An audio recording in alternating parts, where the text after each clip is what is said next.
받았습니다. 오늘 말씀은 구약의 시편 23편입니다.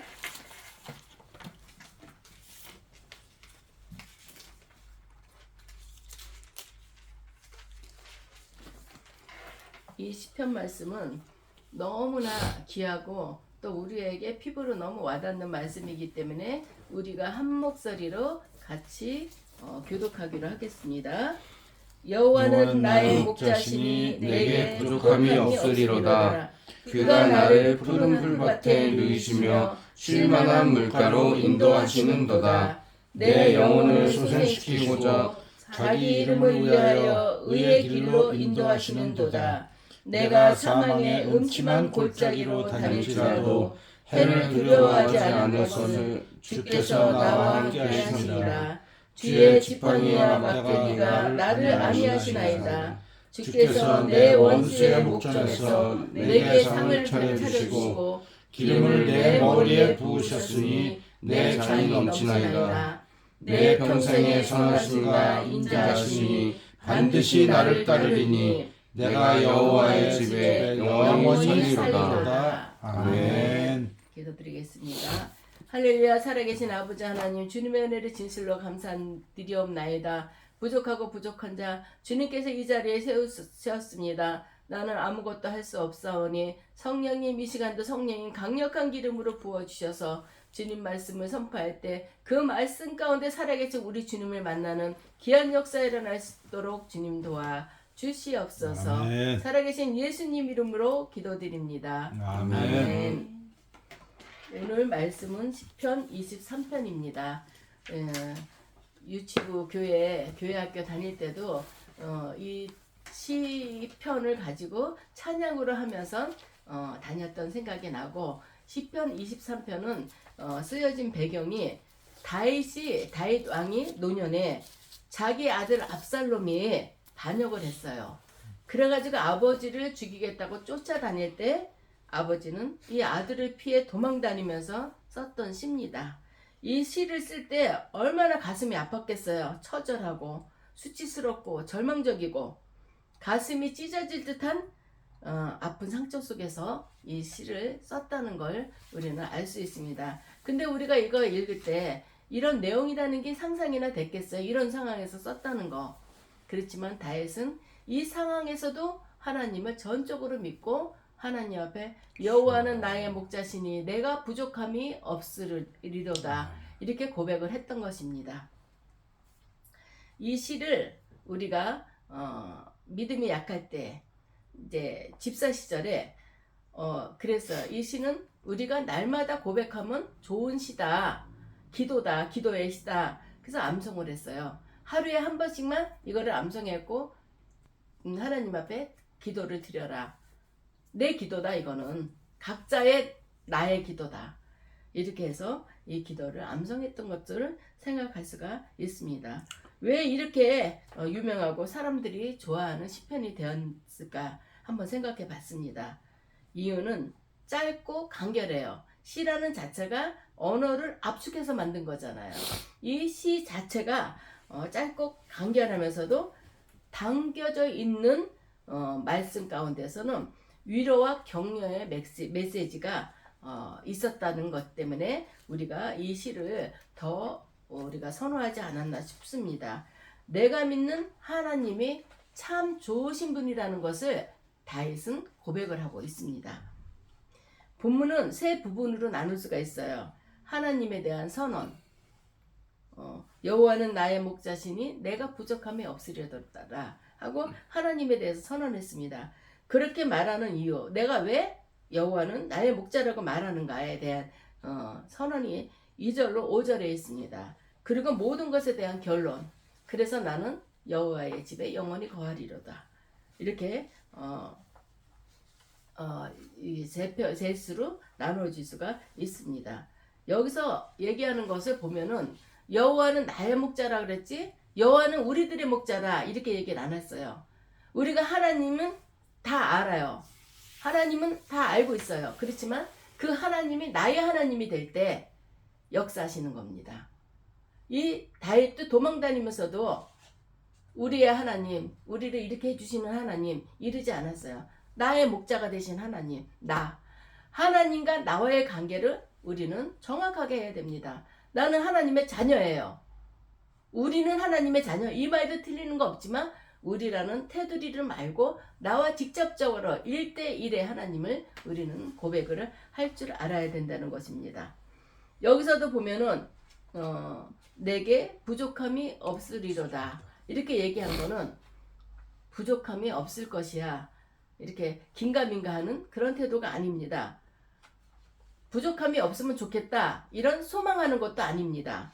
부족함이 없으리로다는 지금도 없고 앞으로도 없을 것이다 확실하게 고백을 하는 그런 말이기도 한 것입니다. 이것은 하나님이 나를 이처럼 사랑해 줘서 하나님이 나를 이렇게 지켜주시고 나를 이렇게 도와주실 것이라는 것을 우리는 확실하게 선포하는 그런 언어이기도 합니다.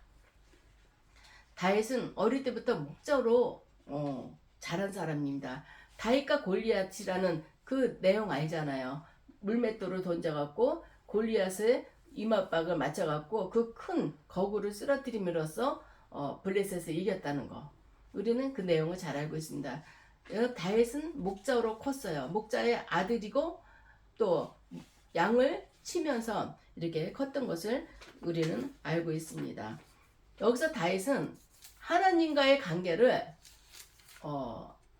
나는 양이고 하나님은 목자입니다. 이렇게 고백했습니다. 양의 특성을 본다면은 양은 앞을 제대로 못 봐요. 그래서 앞으로 나가기도 이게 앞을 헤아리면서 나가기도 어렵고 또 양은 한번 넘어지면은 일어나기가 힘들어요. 그리고 어떤 보호색도 없어요. 어떤 짐승들은 보면은 계절에 맞게끔 보호색이 있어갖고 그 적들이 다가오지 못하게 눈을 현혹시킬 때가 있잖아요. 근데 양은 그런 것들이 전혀 없습니다. 양은 목자가 막대기가 2개 있는데 하나는 이제 바르게 이제 하나 막대기는 다른 짐승들이 올 때 그를 물리치는 막대기지만 또 하나 긴 막대기는 양들을 이렇게 갈라줘요. 그래서 양들 키울 때 양들 사이에 염소를 키운다 그러더라고요. 그 염소가 막 휘짓고 다니면 양이 이제 제대로 다니고 그런 관계로서 다윗은 주님은 목자시고 나는 양입니다. 이렇게 고백하고 있는 것을 우리가 알 수가 있습니다.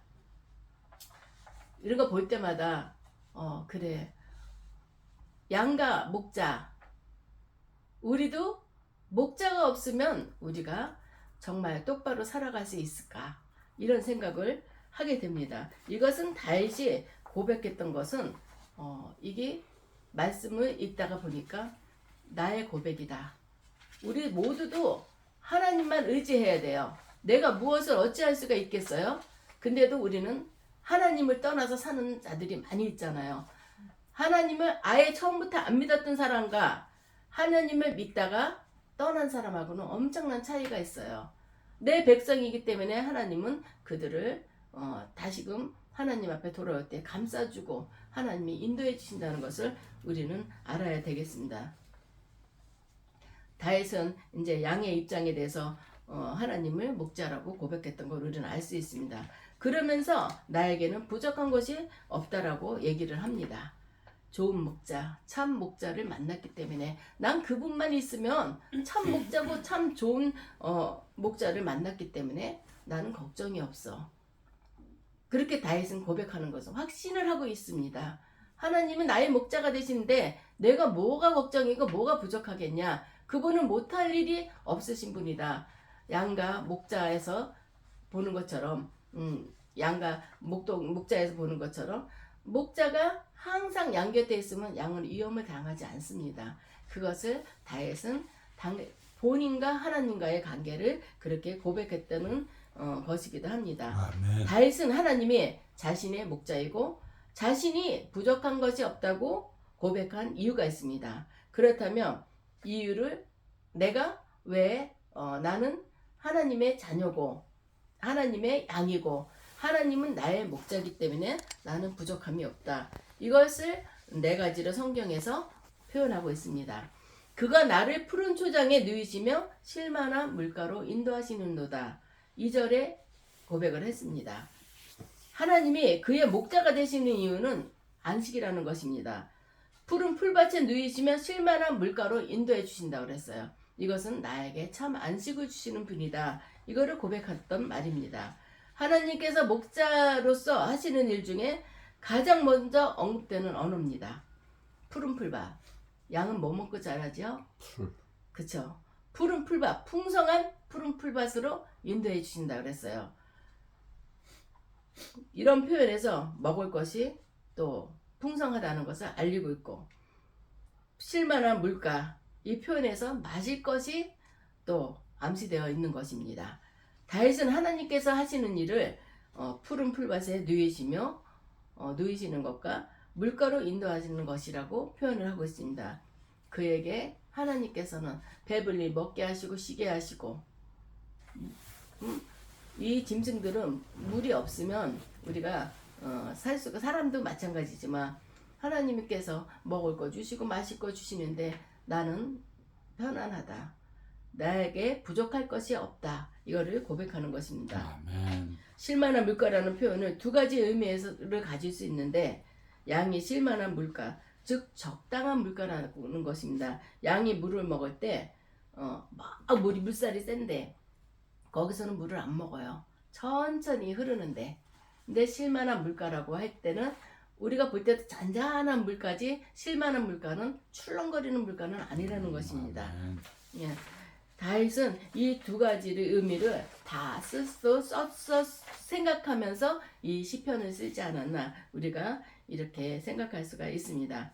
오늘날 사람들도 이런 안식을 찾아다닙니다. 예수님을 모르고 예수님을 믿다 중간에 믿지 않고도 우리는 힐링이 필요해. 그래갖고 주말이면 밖으로 나가는 사람들이 너무 많이 있습니다. 그게 참 안식이고 참 힐링이라고 생각합니다. 그렇지만 우리가 정말 편안한 거는 주님 품 안에 있을 때가 제일 편안한 거고, 또 주님 품 안에 있을 때 쉼을 얻게 되는 것을 우리는 항상 생각을 해야 되겠습니다. 성경 예레미야 2장 13절에 보면 내 백성이 두 가지 악을 행하였다니 곧 생수의 근원되는 나를 버린 것과 내 웅덩이를 판 것이다. 이렇게 말하고 있습니다. 웅덩이를 팠는데 거기서는 물을 저축하지 못한다고 말씀하고 있습니다. 오늘날 사람들이 하는 일입니다. 하나님을 의지하지 않고 내가 뭐 좀 해보겠다고 그냥 나가서 이렇게 하면 힐링이 되는 거야. 우리는 좀 쉼이 필요해. 그 주님 앞에 나오지 않고, 이게 사람들이 다 잘못 생각하고 있다는 거예요. 쉼을 주시고 평안한 안식을 주시는 분은 우리는 하나님이시라는 것을 우리는 알아야 되겠습니다. 아멘. 내 영혼을 소생시키시고 자기 이름을 위하여 의의 길로 인도하시는도다. 이렇게 말씀하셨어요. 하나님이 자신의 목자이고 자신은 부족한 것이 없다고 선포하는 이유 중에 하나가 내 영혼을 소생시키시고 자기 이름을 위하여 의의 길로 인도하시는도다. 이렇게 말씀하신 것입니다. 우리가 소생시킨다는 것은 영혼이 죽었다는 소리예요. 내 영혼이 원래대로 있는 게 아니라 떨어져 있기 때문에 소생시킨다. 다시 살린다는 것이잖아요. 내 영혼을 소생시키시고 자기 이름을 위하여 의의 길로 인도하시는도다. 우리가 볼 때 자기 이름을 위하여, 이건 좀 교만한 언어가 아닐까 이렇게 생각할 수도 있는데, 자기 이름을 위하여라는 것은 내가 뭐를 할 때 그래 너 해, 내가 내 이름을 걸고라도 너 이거 도와줄게 이러는 얘기들이 있잖아요. 그런 뜻이라는 거예요. 난 하나님이다. 만군의 여호와 하나님이다. 전지전능하고 무소불능한 하나님이다. 나는 못할 일이 없어. 그리고 나는 너의 하나님이야. 내가 너를, 내 이름을 걸고라도 내가 너를 의의 길로 인도해 줄게. 바른 길로 인도해 줄게. 이 말씀이기도 합니다.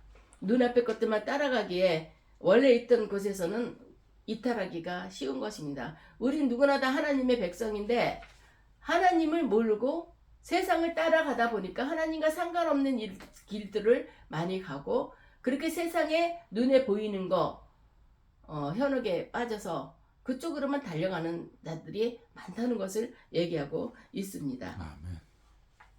아멘. 그런 것을 볼 때 너무 안타깝죠. 무리에서 이탈하여 다른 짐승들의 먹잇감이 되기도 해요. 양들이 무리에서 이탈하면은 먹잇감이 될 수가 있어요. 양은 목자의 음성을 듣는다고 그랬어요. 목자가 그쪽 말고 이쪽 이러고 그 막대기를 할 때 그 길로 갔어야지 고집 부리고 글로 갔다가 낭떠러리에 떨어지고 그래서 멸망당하는 것도 있고 죽으면 끝인 거잖아요. 양들은. 그래서 우리는 항상 깨어서 목자의 음성을 듣고 우리는 위험한 길로 가지 않고 하나님의 인도하는 그런 의의 길로 가야 된다는 것을 말씀하고 있습니다. 아멘. 내가 사망한 음침한 골짜기를 다닐지라도 해를 두려워하지 않을 것은 주께서 나와 함께 하십니다. 사망의 음침한 골짜기 이런 길을 간다 하더라도 내가 두려워하지 않을 것은 하나님이 지금도 나의 목자가 돼서 나를 지켜주시고 있기 때문에 나는 두려울 것이 없다. 3절까지는 우리가 여호와는 나의 목자시니 내가 부족함이 없다고 나의 평안하고 안정된 모습을 노래했습니다. 그렇지만 4절에서는 다윗은 우리가 항상 그 꽃길만 간다는 건 아닙니다. 꽃길만 가면 얼마나 좋겠어요. 그렇지만 4절에서는 내가 사망의 음침한 골짜기를 다닐지라도 얘기만 들어도 얼마나 무서운 말이에요. 그래도 나는 두려울 것이 없다. 사망의 음침한 골짜기에는 맹수들이 숨어서 양을 노리기 쉬운 곳입니다. 우리도 막 놀기 좋고 뭐 그런 길로 가더라도 젊은 사람들 그러잖아요. 뭐 나이트 클럽 다니고 막 그런다고 자기네들이 거기서 스트레스를 핀다고 그러지만 잘못되는 일들이 그쪽부터 시작된다는 것은 우리는 알아야 되는 거예요. 근데 우리 하나님을 믿는 사람들은 하나님을 나의 아버지라 고백하는 사람들, 나의 목자라고 고백하는 사람들은 사망의 음침한 골짜기를 다닐지라도 해를 두려워하지 않을 것은 주께서 항상 나와 함께 하십니다. 이렇게 고백하고 있는 것입니다. 주께서 나와 함께 하시기 때문에 나는 아무 두려울 것이 없어. 이렇게 얘기하는 것입니다. 시편에서 가장 중요한 부분은 목자는 늘 양과 함께 하신다는 것입니다. 목자가 양을 보면서 양이 잘못된 길로 가지 않나. 그래서 막대기로 양과 양 사이를 이렇게 갈라주고 둘이 부딪히면 털길이 엉켜져서 둘이 뒹구는 수가 있어요. 그래서 갈 길을 이렇게 바른 길로 인도해 주시고 그렇게 한다는 것을 우리는 알고 우리는 항상 양이 목자의 음성을 듣지 않고 내 마음대로 행동하다가는 잘못될 수밖에 없어요. 그러니까 우리는 항상 주님이 나와 함께 하시기 때문에 내가 목자의 음성을 들으려고 애쓰고 힘쓰는 우리가 되기를 주님의 이름으로 축원드리겠습니다. 또 4절에 보면 주의 지팡이와 막대기가 나를 안위하시나이다. 목자는 아까 두 종류의 막대기를 갖고 있다고 그랬죠. 뭐 곤봉같이 짧은 막대기는 다른 짐승들이 오면은 해할까봐 짐승들을 퇴치하기 위해 있는 거고 긴 막대기는 내 양이 잘못된 길로 갈까봐 인도해 주는 거고 목자의 지팡이가 막대기를 보는 양은 평안한 가운데 거할 수 있습니다. 목자가 보호하고 인도하실 것에 대해서 확신하고 있는 것이기도 합니다. 평안한 가운데 거하는 것과 평안한 환경에 거하는 것은 다른 말입니다. 우리의 삶은 폭풍우를 만날 때 또 그것을 잠잠케 해달라고 기도할 수도 있어요. 언젠가 상견례 할 때 예비 사돈어른한테 제가 그런 말을 했어요. 애들 기도할 때 어려움 당하지 않게 해달라고. 물론 그 기도가 참 중요한 기도입니다. 그렇지만 사람이 살다 보면 어려움을 안 당할 수가 없어요. 그때는 하나님이 지혜를 주셔서 그 어려움도 지혜롭게 이기고 나갈 수 있게 해달라고. 그 기도가 참 중요하다고 생각한다고 말씀드렸을 때 맞습니다 하고 사돈 어른도 그 말에 공감했던 것을 기억합니다. 우리는 잠잠케 해달라고 이런 일이 나에게는 닥치지 않게 해주세요. 그렇게 기도할 수도 있지만 좀 더 성숙한 기도라면은 하나님이 늘 같이 해서 내가 어떤 일을 당하든지 간에 이기고 나갈 수 있는 자가 되게 해달라. 하나님한테 그런 기도를 해야 됩니다. 왜냐하면 주님은 나와 늘 함께 하시기 때문에 폭풍우 가운데서도 주님이 같이 해 주실 거고, 내가 어려움을 당할 때도 주님은 나의 곁에 같이 계세요. 그럼 내가 주님을 의지하고 나갈 때 이것도 순탄하게 이기고 나갈 수 있다는 것을 우리는 알아야 되겠습니다. 아멘. 우리는 항상 주님의 손길을 보고 싶어하는 저희들이 되어야 됩니다. 주께서 내 원수의 목전에서 내게 상을 주시고, 이 5절에 이 말씀을 하셨습니다. 이제는 목자의 그런 이미지가 아니고 손님을 맞이하는 집주인을 이미지를 사용하고 있습니다. 고대 근동의 문화는 손님을 맞이할 때 가나의 혼인잔치에서도 나온 것처럼 허들의 물을 항아리에 쫙 받아놨다 그랬어요.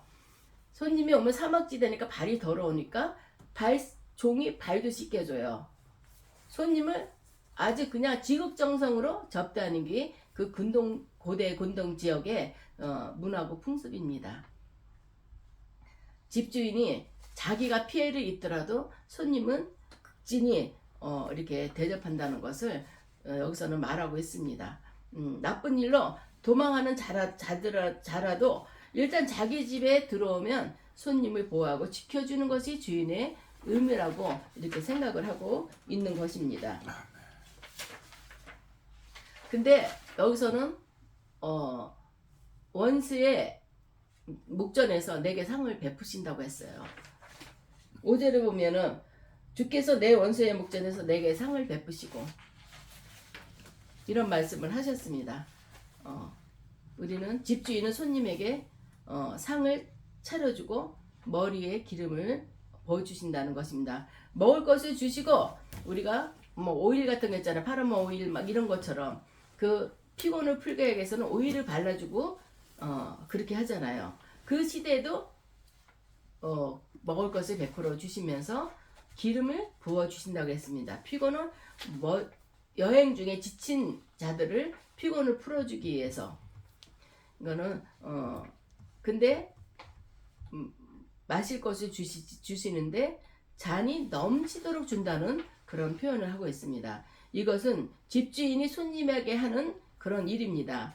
원수들의 목전에서 또 그렇게 하고 있습니다. 하나님께서 매우 간대하고 친절한 집주인처럼 우리의 필요를 공급하신다는 것을 말씀하고 있습니다. 내 평생의 선하심과 인자하심이 반드시 나를 따르리니, 이거는 결론적인 확신입니다. 내 평생에 주님께서 나랑 평생 같이 하기 때문에 그 선하신 주님이 같이 하시고 인자하신 주님이 나와 항상 같이 하신다는 것을 고백을 하고 있습니다. 이것을 다윗은 확신한다는 거예요. 내가 지금은 압살롬을 피해서 도망다니지만 주님께서 지금 나와 함께 하시기 때문에 나는 걱정할 것이 없다. 이렇게 고백하고 있는 것입니다. 하나님의 선하심과 인자하심이 나를 계속해서 따른다는 것을 얘기하고 있는 것입니다. 내 평생에 하나님의 선하심과 인자하심이 나를 계속 추격해 온다는 거예요. 내가 어느 길로 갈지라도 주님이 나와 같이 하기 때문에, 나는 주님과 같이 가기 때문에 나는 두려워할 것이 없다. 지금은 내가 이런 상황이지만 이 상황 가운데서도 하나님은 나와 같이 하신다. 이것을 다윗이 고백했던 것입니다. 다윗이 가졌던 확신입니다. 내가 지금은 너를 피해서 도망다니지만 나는 주님이 같이 하셔. 하나님이 늘 나와 같이 하시기 때문에 나는 지금 잠깐은 이렇지만 나는 평안해. 이것을 확신하는 시로 표현했던 것입니다. 아멘. 이거는 다윗의 시대 때 그랬던 것처럼 우리 마음속에서도 항상 그런 마음이 있어야 됩니다. 세상 사는 게 녹록하지 않아요. 그렇지만 때로는 엄한 소리를 듣고 분하고 억울할 때도 있어요. 그렇지만 이런 말씀을 보면서 시편을 보면 은혜가 많이 돼요. 보면서 그래, 이 사람은 죽음을 앞두고 쫓아다니는데도 주님이 나와 함께 하셔서 나는 이런 확신이 있다고 고백했던 것처럼 우리가 그까짓 거 엄한 소리 듣는다고 그래서 그까짓 거 하고 넘길 줄도 알아야 돼요. 이게 믿음의 사람인데 아직까지 들성숙해서 분하고 억울하고 너 봐라 내가 꽁하고 있는 거예요. 다음에 어떤 말 하면 나 가만히 안 있어. 그러는데 그거는 하나님의 생각이 아니라는 것을 우리는 알아야 되겠습니다. 어떤 상황에서도 우리는 하나님이 좋으신 분이라는 것을 우리는 확신을 해야 됩니다. 우리는 믿고 있어야 돼요. 그게 항상 마음속에 있어야 돼요. 어떤 상황에도 그래 내 안에 주님이 있는데 주님은 좋으신 분이야. 항상 지금은 일이 틀어지는 것 같지만 이걸 통해서도 하나님은 역사하시는 분이다. 겉으로는 틀어지고 했지만 전화위복이라는 단어가 있잖아요. 하나님은 그렇게 해주신 분이 하나님이시라는 걸 우리는 고백을 해야 됩니다. 아멘. 그런 분이 있는데 하나님을 믿고 신뢰하기에 다윗이 내린 결론은 내가 여호와의 집에 영원히 살리로다. 성경 바뀌기 전에는 내가 여호와의 집에 영원히 거하리로다 이렇게 표현을 했었어요. 이런 하나님이 있는데 나는 이 하나님과 영원히 같이 있을 거다. 아멘. 이런 고백을 했다는 걸 우리는 알 수 있습니다. 이 시편의 핵심은 좋으신 하나님에 대한 그런 신뢰의 시편입니다. 하나님의 선하심과 인자하심에 대한 또 믿음입니다. 신뢰와 믿음. 하나님에 대해서 공부하다 보면 하나님의 선하심과 인자하심 우리가 이해하기가 참 어렵습니다. 내가 원하는 것이 잘 될 때는 하나님이 선하시다고 얘기해요. 그렇게 고백해. 나한테 잘해줄 때 하나님은 내 기도 너무 응답을 잘해주셔. 하나님은 너무 선하신 분이야. 그러는데 제가 이 살았던 걸 간증하다 보면은 이런 생각이 들어요.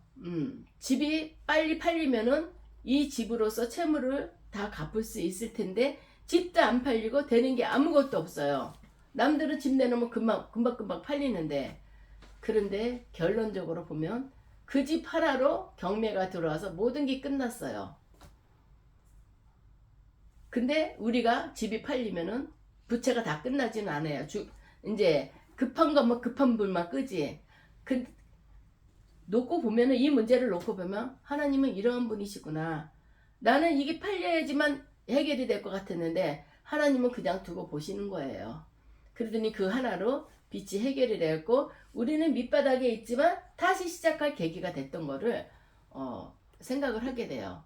가끔 그런 생각이 나요. 그래 우리의 생각대로 하나님한테 내가 하나님 내 생각을 따라오세요. 그러는 게 아니라 나는 묵묵히 잠잠히 있어야 되는 거예요. 기도만 하고 하나님 이런 상황에 있습니다.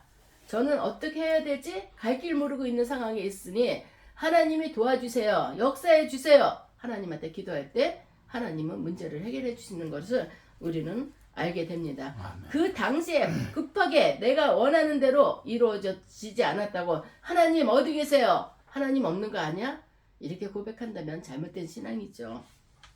우리는 하나님을 우리가 사망의 음침한 골짜기를 갈 때도 있어요. 그렇지만 그때도 주님이 나랑 지금 같이 가시는구나. 또 이걸 통해서도 하나님은 뭐를 나한테 역사하실까? 이거를 우리는 깨달아야 된다는 것을 알아야 되겠습니다. 아멘. 많은 시간이 지나고 보면 이 시편이 진리라는 것을 알 수 있어요. 또 그러나 지금은 왜 해당되지 않을까요? 그것은 우리가 내 뜻대로 되지 않기 때문에 내 욕심대로 되지 않기 때문에 왜 이 말씀이 나는 해당이 안 되지? 이렇게 생각할 수 있습니다.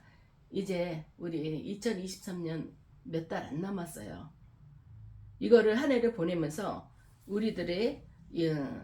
우리들에게도 이런 경험이 찾아올 수도 있습니다.